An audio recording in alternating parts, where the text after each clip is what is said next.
Hello scholars, स्वागत है आपका एग्ज़ाम अड्डा क्लासेस में। चैनल को आपने सब्सक्राइब ना किया हो तो सब्सक्राइब कर लें, बेल आइकन प्रेस कर दें, जिससे कि आने वाले वीडियोज़ की लेटेस्ट नोटिफिकेशन आपको मिलती रहे। और वीडियो पसंद आए तो आप इसे लाइक भी ठोक दें और शेयर भी कर दें। धन्यवाद। वीडियो शुरू करते हैं। इससे पहले की वीडियो में हमने डिस्कस की थी 1 से 31 तक साइंस के इम्पोर्टेंट क्वेश्चन है ये, और 32 से आज हम पढ़ेंगे 65 तक। तो 32 क्वेश्चन पे आते हैं। खाना बना पकाने का बर्तन होना चाहिए, उच्च विशिष्ट ऊष्मा का तथा निम्न चालकता का होना चाहिए। ये उच्च विशिष्ट ऊष्मा का होना चाहिए और निम्न चालकता का होना चाहिए। झरने में जब जल ऊंचाई से गिरता है तो उसका ताप क्या होता है? बढ़ जाता है। केल्विन तापमापी में बर्फ का गलनांक होता है, कितना होता है? 0 डिग्री के। ये बर्फ का गलनांक होता है। आगे बढ़ते हैं गाइज। लिखा है बॉटनी शब्द की उत्पत्ति किस भाषा के शब्द से हुई है?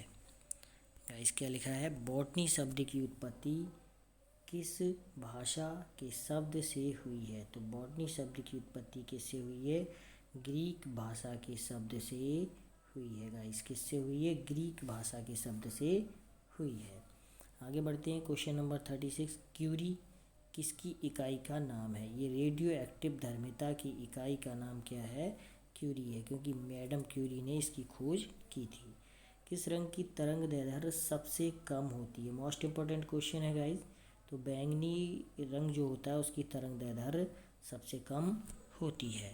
आगे बढ़ते हैं गाइज इसी क्रम में। क्वेश्चन नंबर 38 दिया है। कमरे में रखे रेफ्रिजरेटर का दरवाज़ा खोल दिया जाता है तो कमरे का ताप क्या हो जाएगा? बढ़ जाएगा। ठीक गाइस, ताप कम नहीं होगा, ताप बन जाएगा, बढ़ जाएगा। अगर रेफ्रिजरेटर यानी कि फ्रिज आपका जो घर में है, अगर उसका दरवाज़ा आप खोल दो तो कमरे का ताप जो है वह बढ़ जाएगा। इंद्रधनुष में कितने रंग होते हैं गाइस? कितने रंग होते हैं? 7 रंग होते हैं। ठीक गाइस। सेकेंड पेंडुलम का आवर्तकाल क्या होता है? तो गाइस सेकेंड पेंडुलम का आवर्तकाल होता है 2 सेकेंड। भारतीय विज्ञान संस्थान कहाँ स्थित है? मोस्ट इम्पोर्टेंट क्वेश्चन है गाइस। भारतीय विज्ञान संस्थान कहाँ पर स्थित है? बेंगलुरु में स्थित है। पराध्वनिक विमानों की चाल होती है, तो पराध्वनिक विमानों की चाल कितनी होती है? ये ध्वनि की चाल से अधिक होती है गाइस। आगे बढ़ते हैं। भू स्थिर उपग्रह की ऊंचाई, भू उपग्रह यानी भू स्थिर उपग्रह की पृथ्वी से ऊंचाई होती है, ये कितनी होती है? 36,000 किलोमीटर। ठीक, कितनी होती है? 36,000 किलोमीटर। निम्नलिखित में से किस पदार्थ में ऑक्सीजन नहीं है? तो किस पदार्थ में ऑक्सीजन नहीं है? मिट्टी का जो तेल होता है उस मिट्टी के तेल में ऑक्सीजन नहीं होती है। चिकित्सा शास्त्र के विद्यार्थियों को किसकी शपथ दिलाई जाती है? तो किसकी शपथ दिलाई जाती है? हिप्पोक्रेटस की शपथ दिलाई जाती है। आगे बढ़ते हैं गाइस। कार में रेडिएटर का क्या कार्य होता है? ये इंजन को ठंडा रखने के काम आता है। मनुष्य के शरीर का ताप कितना होता है? ये 37 डिग्री सेल्सियस मनुष्य के शरीर का ताप होता है। दूरदृष्टि दोष से पीड़ित व्यक्ति को निकट की वस्तुएं दिखाई नहीं देती हैं। गाइस उल्टा होता है, नाम दूरदृष्टि दोष लिखा हुआ है लेकिन वस्तुएं निकट की दिखाई नहीं देती हैं। आगे बढ़ते हैं गाइस।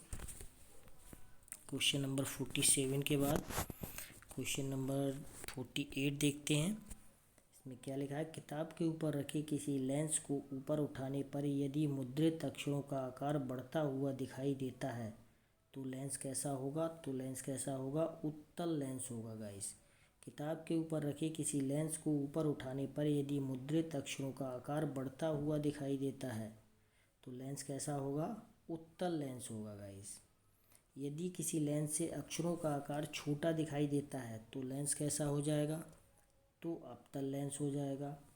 अगर आकार बड़ा दिखाई देगा तो उत्तल लेंस, बड़ा है तो उत्तल और छोटा है तो अवतल लेंस। ठीक है, ऐसे ध्यान रखें। तारे टिमटिमाते हैं, क्यों टिमटिमाते हैं? अपवर्तन के कारण। इंपॉर्टेंट क्वेश्चंस हैं गाइज ये सभी। आगे बढ़ते हैं गाइज। क्वेश्चन नंबर 51 पे आते हैं। एक आवेश रहित कण है। तो आवेश रहित कण कौन सा होता है? न्यूट्रॉन होता है। पौधों की आंतरिक संरचना का अध्ययन, आंतरिक संरचना का अध्ययन किसमें होता है? शारीरिकी में होता है।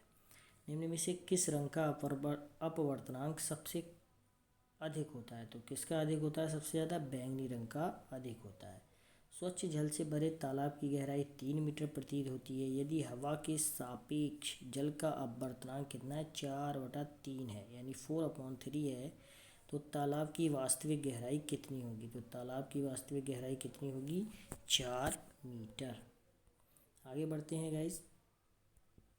क्वेश्चन नंबर 55, लेंस की क्षमता का मात्रक क्या होता है? तो लेंस की क्षमता का मात्रक क्या होता है? डायोप्टर। अच्छी तरह से रट लें इसको। रडार की कार्यप्रणाली निम्न सिद्धांत पर आधारित है। किस सिद्धांत पर आधारित है? रेडियो तरंगों का परावर्तन पर आधारित है। रडार की कार्यप्रणाली निम्न सिद्धांत पर आधारित है। तो किस पर आधारित है? रेडियो तरंगों का परावर्तन। न्यूटन की गति के नियमों के अनुसार निम्न में से कौन सा कथन सत्य है? द्वितीय नियम से बल की परिभाषा ज्ञात की जाती है। द्वितीय नियम में न्यूटन के क्या है? बल की परिभाषा ही है। आगे बढ़ते हैं गाइस। क्वेश्चन नंबर 58 पे, किसी पिंड के उस गुणधर्म को क्या कहते हैं जिससे वह सीधी रेखा में विराम या एक समान गति की स्थिति में किसी भी परिवर्तन का विरोध करता है? ठीक, तो इसको क्या कहते हैं? हम जड़त्व कहते हैं। मोस्ट इम्पोर्टेंट क्वेश्चन है गाइस। आगे बढ़ते हैं। लेजर निम्न सिद्धांत पर कार्य करती है। किस सिद्धांत पर कार्य करती है? विकिरण का उद्दीप्ति उत्सर्जन पर लेजर जो है वह कार्य करती है। नंबर 16 क्वेश्चन, दलदल में फंसे व्यक्ति को लेट जाने की सलाह दी जाती है। क्यों दी जाती है? क्योंकि क्षेत्रफल अधिक होने से दाब जो है वह कम हो जाता है। गाइस, जितना क्षेत्रफल अधिक होगा उतना दाब की मात्रा कम होती चली जाती है। यही कारण है कि दलदल में फंसे व्यक्ति को लेट जाने की सलाह तुरंत ही दे दी जाती है। बर्फ़ के टुकड़ों को आपस में मिलाने पर या आपस में दबाने पर टुकड़े आपस में चिपक जाते हैं क्योंकि दाब अधिक होने से बर्फ़ का गलनांक घट जाता है। आगे पढ़ते हैं गाइस। क्या लिखा है? मोटर कार में शीतलन तंत्र किस सिद्धांत पर कार्य करता है? तो ये किस पर कार्य करता है? केवल संवहन पर कार्य करता है। जीवित प्राणियों के शरीर में होने वाली निम्नलिखित में से कौन सी एक प्रक्रिया पाचक प्रक्रिया है? तो कौन सी पाचक प्रक्रिया? प्रोटीनों का अमीनो अम्ल में विघटन यानी कि टूटना। जीवित प्राणियों के शरीर में होने वाली निम्नलिखित में से कौन सी एक प्रक्रिया पाचक प्रक्रिया है? तो कौन सी है?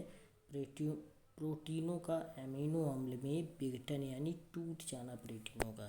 ये क्या है? जीव प्राणियों में होने वाली एक पाचक प्रक्रिया है। आगे बढ़ते हैं गाइस। 63 के बाद आते हैं क्वेश्चन नंबर 64 पे। तो क्वेश्चन नंबर 64 क्या कहता है? एक टेलीविज़न में दूरस्थ नियंत्रण के लिए किस प्रकार के वैद्युत चुंबकीय विकिरण का उपयोग किया जाता है? तो किसका उपयोग किया जाता है? हर्ट्ज़, इसे हर्ट्ज़ भी कहते हैं, या लघु रेडियो तरंगों का उपयोग किया जाता है। एक टेलीविज़न में दूरस्थ नियंत्रण के लिए किस प्रकार के विद्युत चुंबकीय विकिरण का उपयोग किया जाता है? तो किसका उपयोग किया जाता है? हर्ट्ज़ या लघु रेडियो तरंगों का।